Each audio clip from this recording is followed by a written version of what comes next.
Next topic is finding percentages. ठीक है। देखो यहाँ मैंने फ्रैक्शनल चेंज भी लिखा है, लेकिन ये बाद में बताता हूँ। उससे पहले देख लेते हैं परसेंटेज क्या होता है ना। वैसे परसेंटेज का मतलब वही होता है, जैसे फॉर मान लो मैं लिख रहा हूँ 2%। तो 2% क्या होगा? 2 परसेंट है ना, मतलब डिवाइडेड बाय 100। और वही तो आया होता है। आप परसेंटेज निकालने के लिए मल्टीप्लाई करते हो और परसेंटेज लगा देते हो साथ में ना, तो उसका मतलब वही होता है। तो एक्चुअली में यहाँ देखो लिखा हुआ मैंने 100%, 100/100। परसेंट का मतलब क्या हुआ? पर और सेंट। देखो सेंट मतलब 100, ठीक है। तो 100% का को सॉल्व करोगे आप तो वैल्यू आती है 1। ठीक है। 1 का मतलब क्या होता है? 1/1, या इसी को बोलते हैं 100/100, मतलब फुल। इसी को लिखा है मैंने फुल। तो मेरे ख्याल से आप समझ गए हो। अगर आपने चीज़ों को इंक्रीज नहीं करना है, किसी एक सिस्टम से आपने चीज़ें निकालनी है। ठीक है, जैसे मैंने 1% निकाल लिया, फिर 10% निकाल लिया, फिर 30% निकाल लिया, फिर 40% निकाल लिया, तो आप मिला के 100% से ज़्यादा नहीं निकाल सकते। ये प्रोसेस होती है ना। लेकिन अगर आपने इंक्रीज करना है तो आप इंक्रीज ज़रूर कर सकते हो। फॉर एग्जांपल जैसे ये है लेंथ, किसी चीज़ की लेंथ है एल। मैं आपको बोलूँ कि इसको 200% इंक्रीज कर दो, तो ये सब कर सकते हो। पहले इसका 100% देखो कितना है, वो तो यही होगा। चलो वो आगे देखते हैं क्या कैसे करते हैं। फिर उसका 200% मतलब उसका भी डबल। तो मतलब ये इसके साथ इसके जैसे दो और लग जाएंगे। ये खुद 100% है, ऐसे ऐसे दो और लग गए, 200% बन गया। ठीक है। लेकिन चलो ये आपको धीरे धीरे समझ आ जाएगा। उससे पहले तो कहने का मतलब ये है कि अगर आपने किसी सिस्टम में से चीज़ें निकालनी है ना धीरे धीरे, तो आप 100% से ज़्यादा नहीं निकाल सकते। मतलब 100% निकाल ली मतलब ख़त्म हो गया सारा, फुल की फुल निकाल ली उठा के। ठीक है। लेकिन अगर आप इंक्रीज करना चाहते हो तो आप इंक्रीज जितना मर्जी कर सकते हो। तो किसी भी सिस्टम में से अगर आपको कुछ निकालना है या गिनना है या समथिंग, तो 100% से ज़्यादा आप वैसे भी नहीं गिन सकते। ठीक है। तो प्रोसेस क्या है? प्रोसेस बड़ी सिंपल सी है। आपको याद रखना है जिस भी क्वेश्चन के बारे में आपको पूछा हुआ है, ठीक है, सबसे पहले उसका 100% देखते हैं। तो उसका 100% होगा वही चीज़ जो भी है वो। लेंथ है तो लेंथ, मास है तो मास, टाइम है तो टाइम, मोमेंटम है तो मोमेंटम, काइनेटिक एनर्जी है तो काइनेटिक एनर्जी। अब आते हैं उसके 10% पे। अगर उसके 10% की बात करूं तो 10% का मतलब क्या हुआ? समथिंग इंटू 10/100, यही मतलब होगा। तो एक जीरो कट गया। तो आपको याद ये नहीं रखना है, आपको याद रखना है उसका 10% मतलब x/10। ठीक है। वो 10 इंटू करके अपॉन 100 करके कट के यही बचेगा। तो आपने डायरेक्टली यही याद रखना है। ठीक है। फिर उसके बाद तीसरा आपने याद रखना है 1%। 1% क्या होगा? समथिंग इंटू 1//%, मतलब पर तो डिवाइड ही हो गया, अपॉन सेंट, यही होगा। तो इसका मतलब आपने इस क्वांटिटी को क्या किया है? टेक्निकली आपने इसको 100 से डिवाइड कर दिया।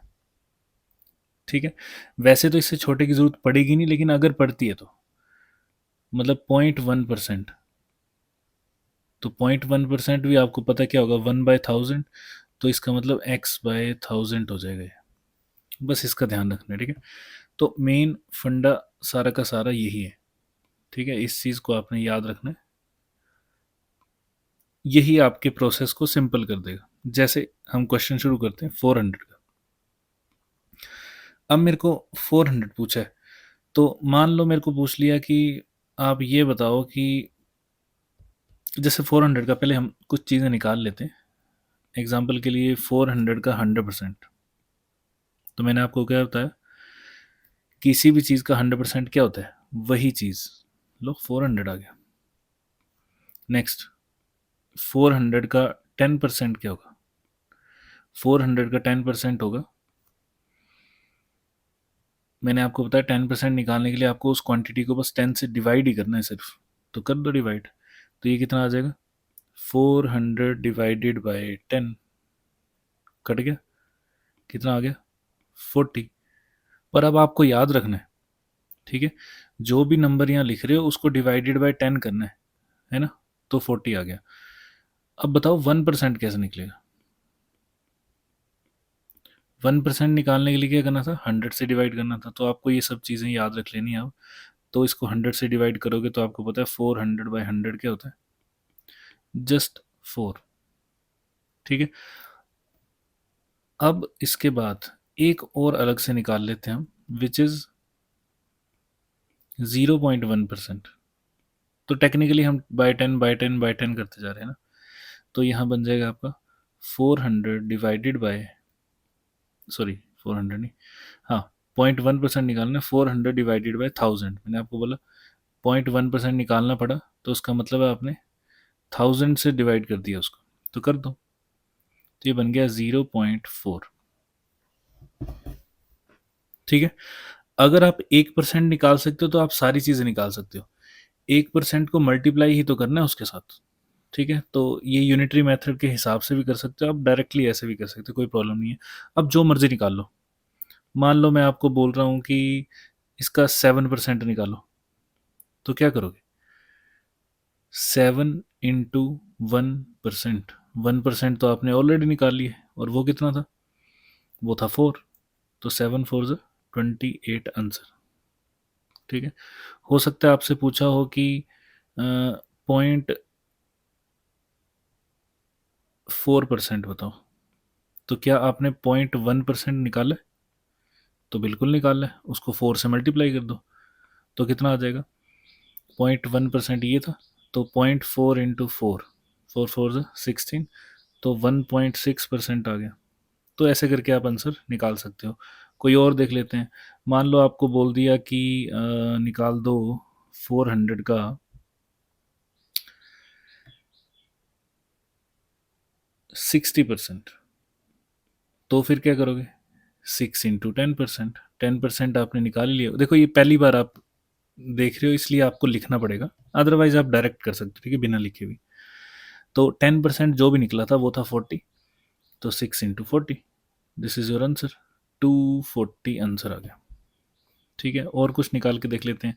मान लो आपको किसी ने बोल दिया कि भाई इसका 16% निकाल दो।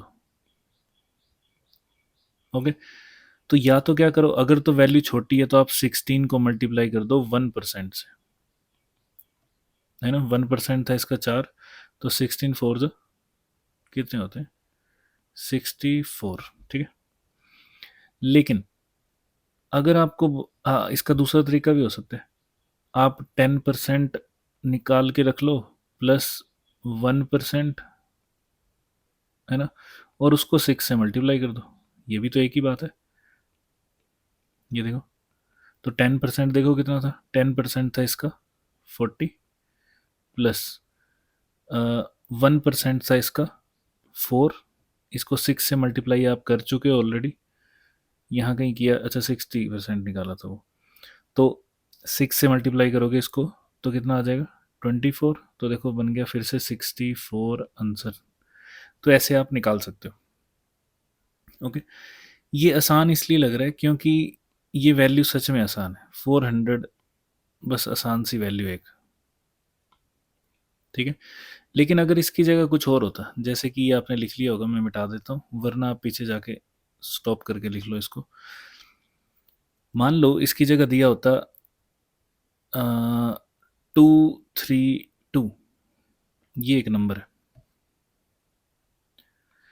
तो क्या आप इसका 100% बता सकते हो?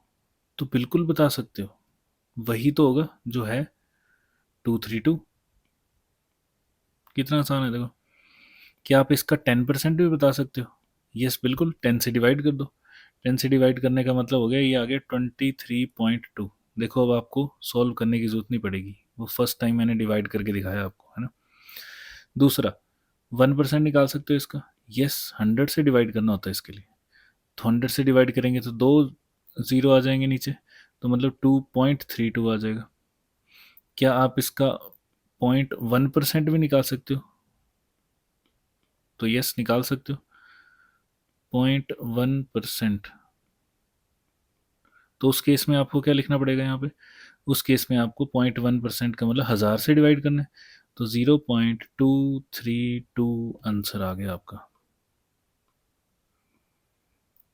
तो मतलब मेन प्रोसेस यही है, आपको 10% याद रखना है, 1% याद रखना है, और 100% तो याद ही रहेगा। ओके, तो कोई और करके देख लेते हैं।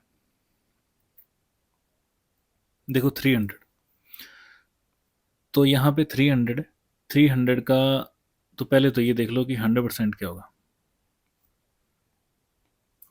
300 का 100% ऑब्वियसली 300 ही होगा, वही होता है। फिर 300 का 10%, तो आपको पता है कितना होगा, एक ज़ीरो कम कर दो, 30। 1% कितना होगा, 1% दो ज़ीरो कम कर दो, 3। ऐसे ही जो मर्जी निकाल लो आप। अब आपको निकालना आ गया, ठीक है। अब अगला क्वेश्चन देखो, अब आपको बोला 200 का 14.5% निकालो, तो क्या करोगे। मैंने आपको आसान तरीका बता दिया। सबसे पहले 200 का देखो 14.5 का मतलब है 10 प्लस 4 प्लस 0.5, यही है ना। आप इसको इस हिसाब से तोड़ के लिखोगे। क्या आपको 10% निकालना आता है? यस, बिल्कुल आता है, लिखने की ज़रूरत ही नहीं है आपको। क्या आप 4% निकाल सकते हो? यस, 1% निकाल के उसको 4 से मल्टीप्लाई कर दो। क्या आपको 0.5% निकालना आता है? यस, बिल्कुल, 1% जो भी होगा उसका आधा कर देना, आंसर आ जाएगा। तो ये करना है आपको। तो उम्मीद है आप समझ चुके हो इस चीज़ को। हमेशा ऐसे ही करना है जब भी आपको ज़रूरत पड़ती है। ज़्यादातर यही होता है क्वेश्चन में, ठीक है। 10% इंक्रीज़ कर दो, 20% डिक्रीज़ कर दो, ये कर दो, वो कर दो, ठीक है। तो आपको ये ऐसे निकालना आना चाहिए। तो इंक्रीज़ विंक्रीज़ बाद में देखेंगे, पहले हम परसेंटेज को ही समझ रहे हैं। तो बस एक दो क्वेश्चन और देख लेते हैं, आपको पता चल जाएगा। नहीं पता चलेगा तो आप अपनी मर्जी से एग्जाम्पल लेके करके देख सकते हो, ठीक है। तो सबसे पहले 200 का, अब देखो मेरे को क्या पूछा था, 10, 4 और 0.5, ये चाहिए ना, ठीक है। तो सबसे पहले 10%, तो 10% क्या होगा इसका, वो आ जाएगा आपके पास 20। उसके बाद क्या आएगा, उसके बाद इसका 1% निकाल लो, 1% आ जाएगा 2। लेकिन हमें ये चाहिए नहीं है, तो हमें क्या चाहिए था, 4%, तो 4 इंटू 1% कर लो, तो वो आ गया 4 टू ज़ा 8, ठीक है। और क्या बचा, 1% तो हमने निकाल ही लिया है, तो 1% को अगर मैं हाफ कर दूंगा, मतलब 2 को हाफ कर दूंगा तो 1 आएगा। तो देखो फाइनली आंसर बच गया आपके पास 20 प्लस 8 प्लस 1, ठीक है। कितना हो गया, क्या ये 14.5% निकाला था, तो क्या ये 2, 8 और 9, 20 प्लस 8 प्लस 1 है ना, तो 29 आ गया आंसर। तो ये सारा ऐड कर देना, that is your final answer. तो मतलब 200 का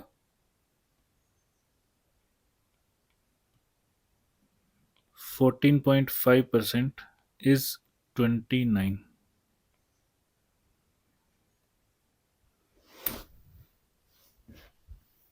ठीक है, वैसे इसको उल्टा लिखा होता है, बट चलो आप अभी के लिए ऐसे याद रख लो। चलो उल्टा ही कर देता हूँ इसको।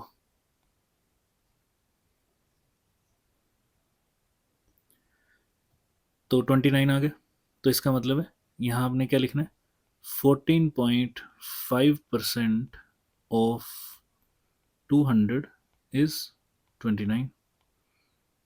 ये सिचुएशन बन गई आपके पास। देखिए नेक्स्ट वन इज 412। 412 का क्या निकालना है आपको, 72.5%, ये निकालना है। तो देखो इसको अगर आप ब्रेक डाउन करोगे तो क्या दिखेगा आपको, आपको दिखाई देगा 70 प्लस 2% प्लस 0.5% मिलके बन जाएगा 72.5%, है ना। तो सबसे पहले क्या निकालना है आपने, ऑब्वियसली हमें पता है सबसे पहले आपको निकालना पड़ेगा 10%। तो देखो अब 10% क्या आएगा इसका, 10% होगा 412 का, डिवाइडेड बाय 10 करना था, मतलब एक पॉइंट लगा देते हैं, तो ये आ गया 41.2। फिर उसके बाद हमें निकालना है 70%, तो इसको 7 को मल्टीप्लाई कर देते हैं। फिर इसको जैसे मल्टीप्लाई करेंगे तो देखो आपके पास वैल्यू बचेगी, 7 से मल्टीप्लाई करने के बाद मेरे ख्याल से ये 288.4 बन रही है। ओके, ये 70% आ गया। फिर उसके बाद आपके पास और क्या निकालना था, 2%। तो फिर पहले 1% निकाल लो। 1% कितना आ जाएगा इसका, डिवाइडेड बाय 100 करना है, तो 4.12। तो वो आपको पता है 4.12 आ जाएगा। फिर उसके बाद आपको निकालना था 2%, तो इसको मल्टीप्लाई कर दो, डबल कर दो मतलब। तो ये डबल कर दिया तो आ जाएगा, इसका डबल करना है तो ये आ जाएगा 8, ये आ जाएगा 2, ये आ जाएगा 4। ठीक है, ऐसा कुछ बनेगा। फिर उसके बाद आपको 0.5% निकालना है, मतलब 0.5% का मतलब हो गया कि ये जो 1% आपने निकाला था उसको डिवाइड कर दो 2 से। तो कर देते हैं, 4.12 को डिवाइड करेंगे तो ये बनेगा 2.06, ऐसा कुछ। ठीक है, इन सबको ऐड करना पड़ेगा अब आपको। किस किस को ऐड करना है, जो आपके आंसर है वही ऐड करने हैं ना। 70% चाहिए था आपको, आपको 2% भी चाहिए था और 0.5 भी। तो ये सब ऐड कर देते हैं, 288.4। याद रखना, ऐड करने के लिए पॉइंट के नीचे पॉइंट होना चाहिए, तो ये कुछ ऐसा दिखेगा, 2.06। ठीक है, जैसे ही आप इसको ऐड करोगे तो मेरे ख्याल से ये ज़ीरो है, उसके बाद ये 9 बन जाएगा, पॉइंट 8 से 2, 8 8 16, 17 18, 8 आ जाएगा, ये 9 बन गया होगा, फिर ये 2। This is your final answer. ठीक है, तो ऐसे बनता है।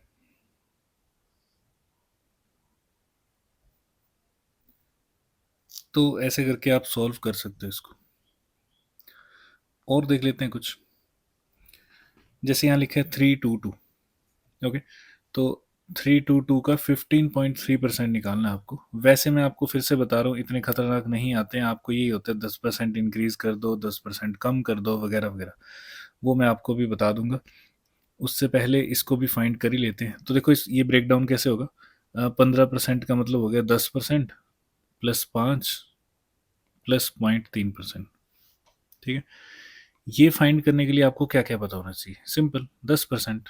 तो पहले 10% निकाल लो। 10% निकालने के लिए मैंने आपको बोला एक बस डिवाइड ही करना होता है ना, 10। तो 10% आ गया इसका। तो ये आपको लिखने की जरूरत नहीं है, अगर आपको आता है तो आप डायरेक्टली 32.2 लिखोगे, फिर उसको में अगला लिखोगे, उसके अगला लिखोगे और ऐड कर दोगे, आंसर आ जाएगा। तो ये सबसे आसान तरीका होता है। अदरवाइज फिर 153 को कहाँ मल्टीप्लाई करते रहोगे 322 के साथ, है ना। इसलिए तो 10% आ गया, देखो 10% खत्म हो गया काम। उसके बाद 5%, 5% कैसे निकालोगे, क्यों ना आप 10% का ही हाफ कर दो, तब भी तो काम बन ही जाएगा। तो 10% का हाफ कर दिया होगा तो ये देखो 32 का हाफ और 2 का हाफ है ना, तो 16.1, देखो कितना आसान है। फिर उसके बाद क्या निकालना था आपको, 0.3%। तो 0.3% या तो 0.1% निकाल के मल्टीप्लाई कर दो, है ना। तो 0.1%, 0.1 के लिए मैंने आपको क्या बताया था, इसको 1000 से डिवाइड कर देना है, मतलब 0.322 आएगा। आगे फिर उसके बाद इसको 3 से मल्टीप्लाई कर दो, 0.1%। इसको 3 से मल्टीप्लाई करेंगे तो देखो, 3 2 6, 3 2 6, 3 3 9, ऐसा कुछ आएगा। ओके, अब आपको बस इनको ऐड करना है। किस किस को ऐड करना है, 10%, ये था आपका 2%, अच्छा 5% मतलब इसका आधा किया ना, हाँ किया, वैसे आधा ही था। तो ये आ गया 16.1%। फिर उसके बाद कितना आएगा, 0.32। ये तो हमें ज़रूरत है नहीं, हमें ज़रूरत है इसकी, तो ये सारे ऐड करने पड़ेंगे आपको। तो जैसे ही आप ऐड कर लोगे आपके पास आंसर आ जाएगा। तो फिलहाल मैं यहाँ लिख देता हूँ 32.2 प्लस 16.1 प्लस 0.966, ये आपके पास आंसर आ जाएगा।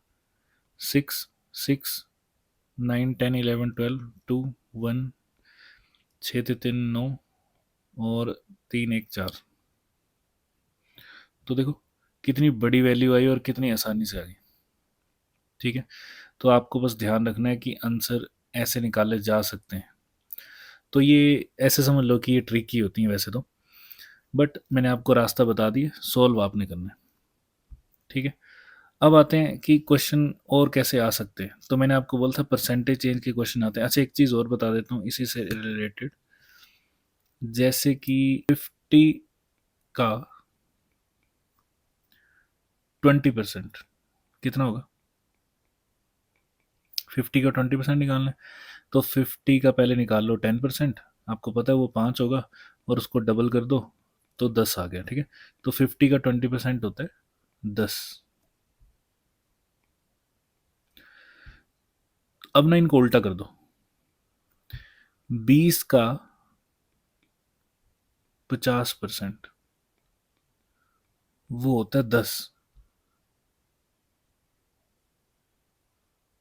ठीक है, तो देखो कितनी अच्छी चीज़ है। कोई और पे ट्राई करके देख लेते हैं। जैसे कि 40 का, नहीं पर ये तो सेम ही आ जाएगा। चलो कर ही लेते हैं। 40 का 50% क्या होगा? 50% मतलब हाफ ना, 20। ठीक है, तो 50 का 40% भी यही होगा, 20। देखो, तो इस चीज़ को याद रख लेना। ये बस ऐसे ही बता रहा हूँ, ट्रिक जैसे ये छोटी सी, इसको याद रखना है। कई बार क्या होता है कि जैसे मान लो आपको दे दिया कि बोलो 50 का आपको 212% निकालना है। ठीक है, तो गड़बड़ हो जाएगी ना। लेकिन आप उल्टा तो कर सकते हो। देखो, 212 का 50% निकाल दो, वही तो आंसर होगा। तो 212 का 50% का क्या मतलब हुआ कि आधा करना है इसको, तो आधा कर देते हैं। तो देखो आधा किया इसका, तो कितना आ जाएगा आंसर? इसका आधा मतलब 1 और 0 पॉइंट ऐसा कुछ आ जाएगा।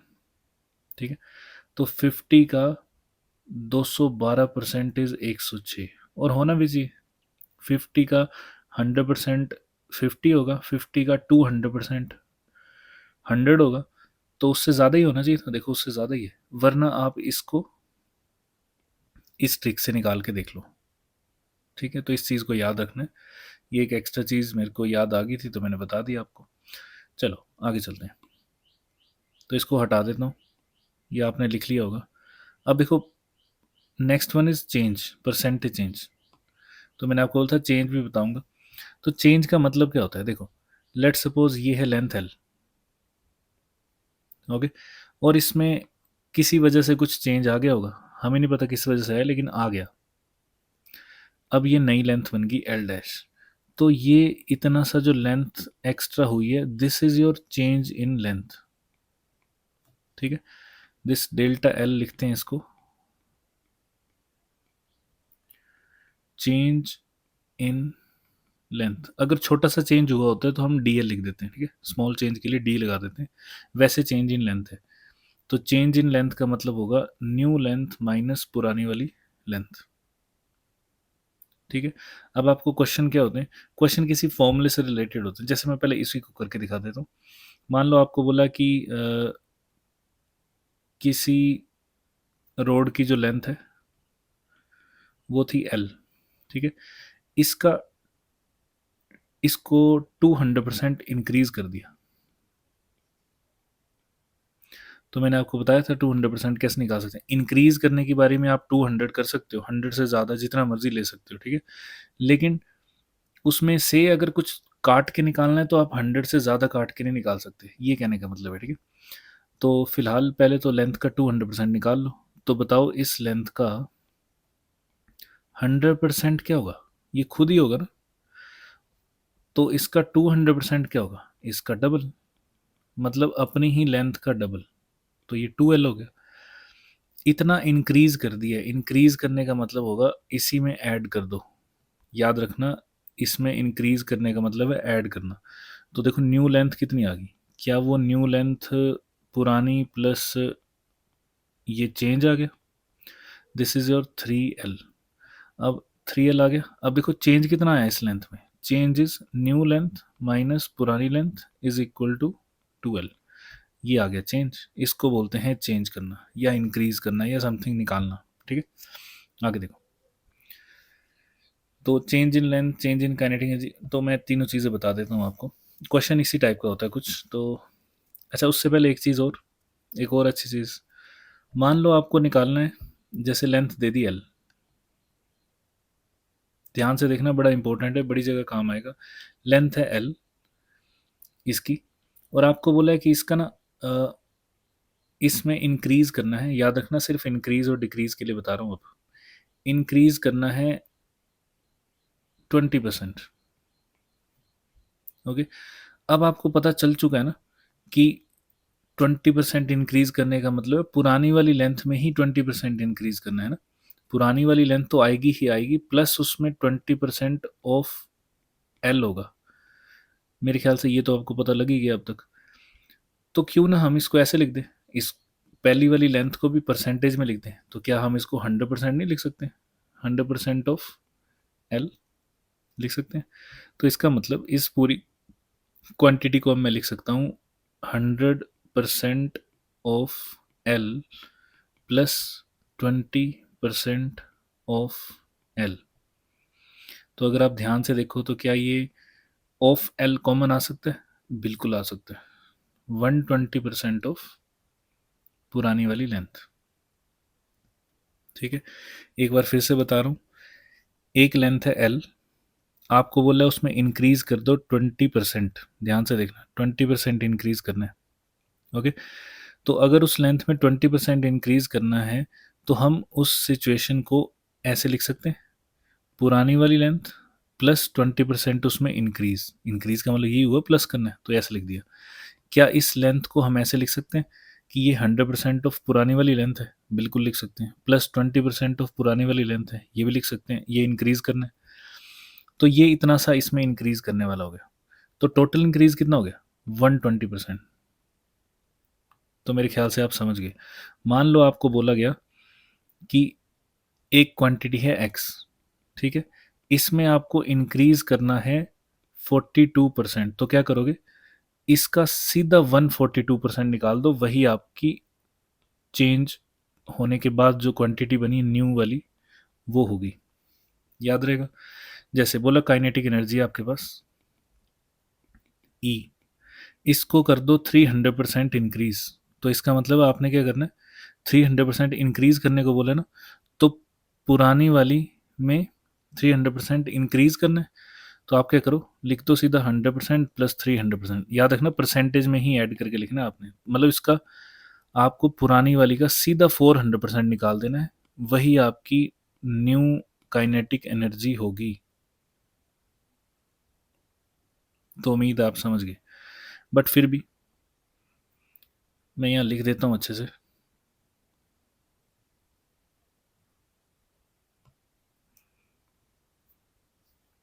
तो चेंज इन लेंथ, ये तीनों पता करने हैं हमें। चेंज इन काइनेटिक एनर्जी लिखा है नहीं, तो चेंज इन लेंथ देखो, तो फिर से देख लेते हैं एक बार। लेंथ इज एल, ये है पुरानी लेंथ, मतलब ओरिजिनल। ठीक है, new length is L dash. ठीक है, तो आपको बोला है कि इस लेंथ को इंक्रीज कर दो 30% से। याद रखना, 30% से इंक्रीज करना है। तो बताओ न्यू लेंथ क्या होगी? क्या पुरानी वाली लेंथ प्लस 30% ऑफ पहले वाली लेंथ होगी? यही तो होगी। तो क्या आप इस पुरानी लेंथ को 100% भी लिख सकते हो? बिल्कुल लिख सकते हैं। तो मैं यहाँ लिख रहा हूँ लाइन, अब 100% ऑफ पुरानी वाली लेंथ प्लस 30% ऑफ पुरानी वाली लेंथ, मतलब 130% of original length is new length. इसका ध्यान रखना है, जब आप सीधा 130% निकाल रहे हो तब आपको कुछ भी ऐड वैड नहीं करना है, सीधा निकालना है 130%। अब बताओ कि अगर मोमेंटम में मैं चेंज कर देता हूँ, मतलब इंक्रीज कर देता हूँ 500%, तो बताओ न्यू मोमेंटम क्या होगा? तो न्यू मोमेंटम क्या होगा?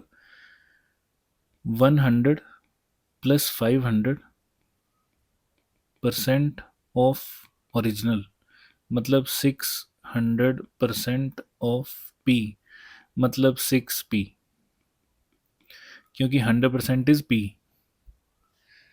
तो ये चीज़ अभी हो सकता है ना भी पता लग रही हो, लेकिन आपने याद रख लेना है, ठीक है। मैं फिर से बताता हूँ, छोटा छोटा लिख देता हूँ अब। लेंथ को इंक्रीज करो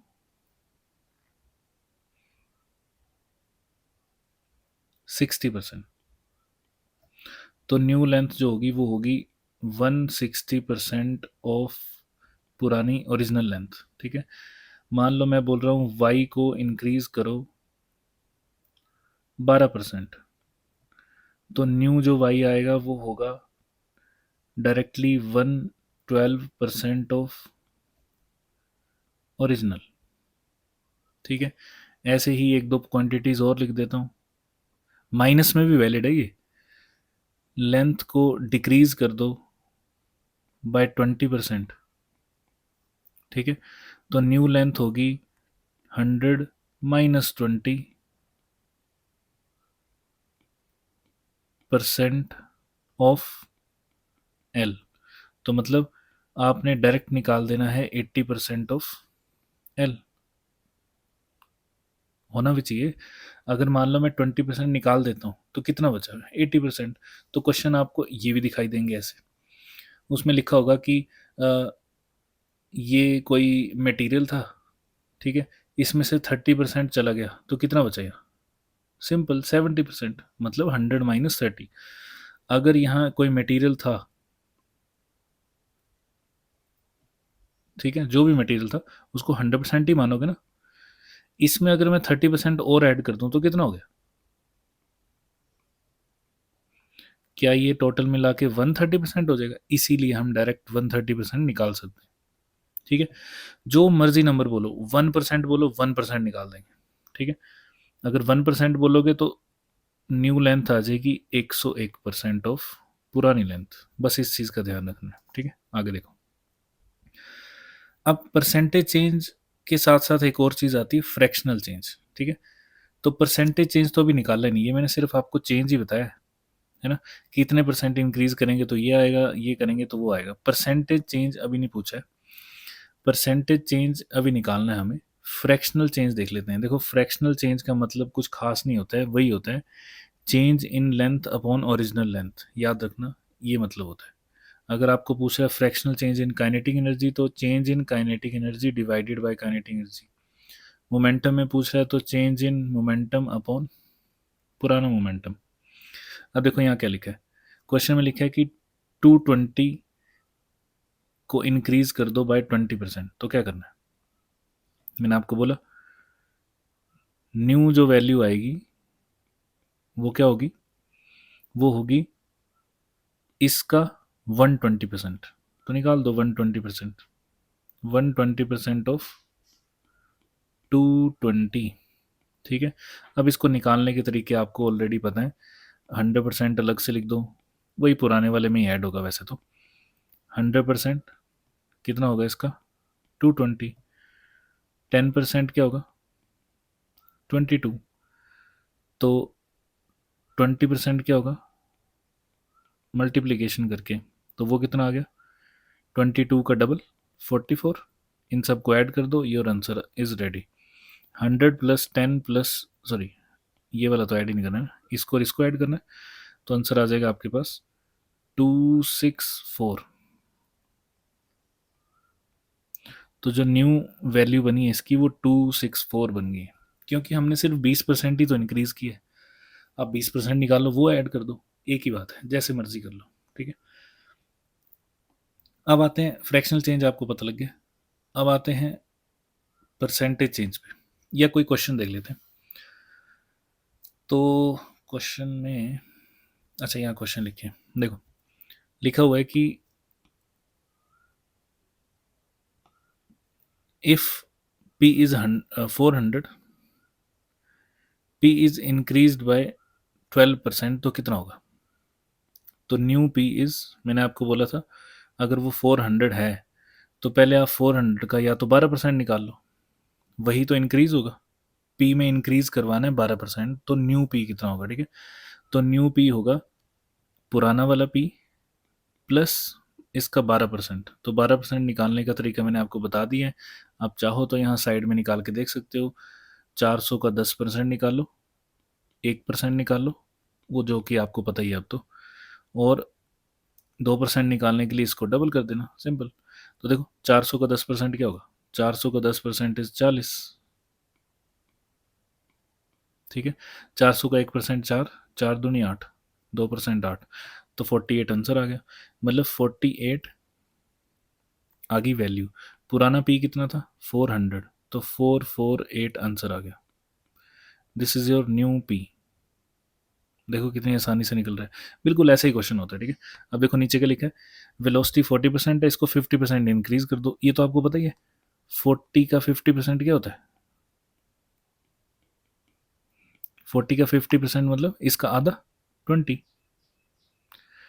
इतना इंक्रीज करना है, तो न्यू वेलोसिटी कितनी होगी, पुरानी वाली प्लस जो इंक्रीज किया था वो, तो आंसर कितना आ गया 60। तो न्यू वेलोसिटी आ गई 60 मीटर पर सेकेंड। अगला देखो, एक्सलरेशन इज 10 मीटर पर सेकेंड, इसको 20% डिक्रीज कर दो। इसका मतलब दो तरीके हैं, या तो आप 20% निकाल लो और फिर 10 में से माइनस करो, 10 में से माइनस कर दो 20% ऑफ 10।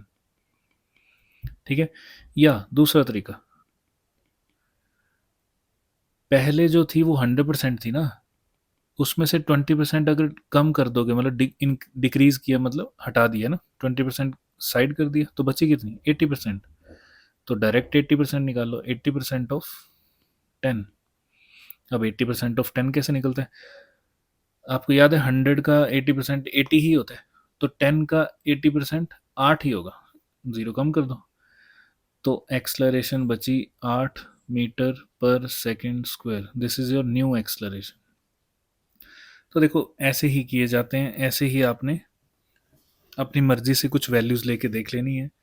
ठीक है, यहाँ पे वो वाली ट्रिक एक बार दोबारा से लगा के देख लेते हैं, ट्रिक तो नहीं, मतलब वो जो मैंने आपको अलग से चीज़ बताई थी कि ना, 80% ऑफ 10 इज 8, यही है। और 10% ऑफ 80 इज 8, यस बिल्कुल, देखो सही लग रही है। तो इसको भी याद रखना है ना। तो ऐसे करके आप परसेंटेज चेंज निकालते हो, सॉरी ये इंक्रीज निकाला है अभी, है ना। और अब हम निकाल लेते हैं फ्रैक्शनल चेंज। अब फ्रैक्शनल चेंज क्या होता है, फ्रैक्शनल चेंज का मतलब होता है, मैंने आपको फॉर्मूला बता दिया है, तो यहाँ लिख देता हूँ मैं कौन कौन सी चीज़ें निकाली हैं। वेलोसिटी में फ्रैक्शनल चेंज निकाल लेते हैं, और एक्सलरेशन का भी फ्रैक्शनल चेंज निकाल लेते हैं। तो मैं यहाँ लिख देता हूँ फ्रैक्शनल चेंज इन मोमेंटम भी है ना, मोमेंटम भी निकाल ही देते हैं। तो fractional change in momentum is new P minus पुराना वाला डिवाइडेड बाय ओरिजिनल, मतलब पुराना बाय पुराना। न्यू आया था 448 माइनस पुराना था 400 डिवाइडेड बाय 400, 400 ही था ना। तो देखो कितना आ गया 48 divided by 400। This is fractional change, इतना सा फ्रैक्शन चेंज ही तो है। और आपको पता है ये कितना होगा, 1-2%। डेल्टा पी बाय पी आएगा आपके पास 12। ठीक है, सॉरी 0.12 ना, 12% था ना, हाँ। तो ये वैल्यू आएगी आपके पास, सॉल्व करोगे तो 0.12। आप चाहो तो करके देख सकते हो। इसी फ्रैक्शनल चेंज को अगर आप 100 से मल्टीप्लाई कर दोगे ना, तो आपका परसेंटेज चेंज आ जाएगा। इसी को बोलते हैं परसेंटेज चेंज इन पी। तो देखो वो आया 12%, यही तो था, इतना ही तो इंक्रीज किया था, इसका मतलब चेंज इतना ही आया था उसमें। इंक्रीज करना मतलब क्या, पुराने वाले में आपने चेंज कर दिया कुछ, डिक्रीज करना मतलब क्या, पुराने वाले में चेंज कर दिया। ये आ गया आंसर। दूसरा देखो, दूसरा था वेलोसिटी। न्यू वेलोसिटी है 60, पुरानी थी 40।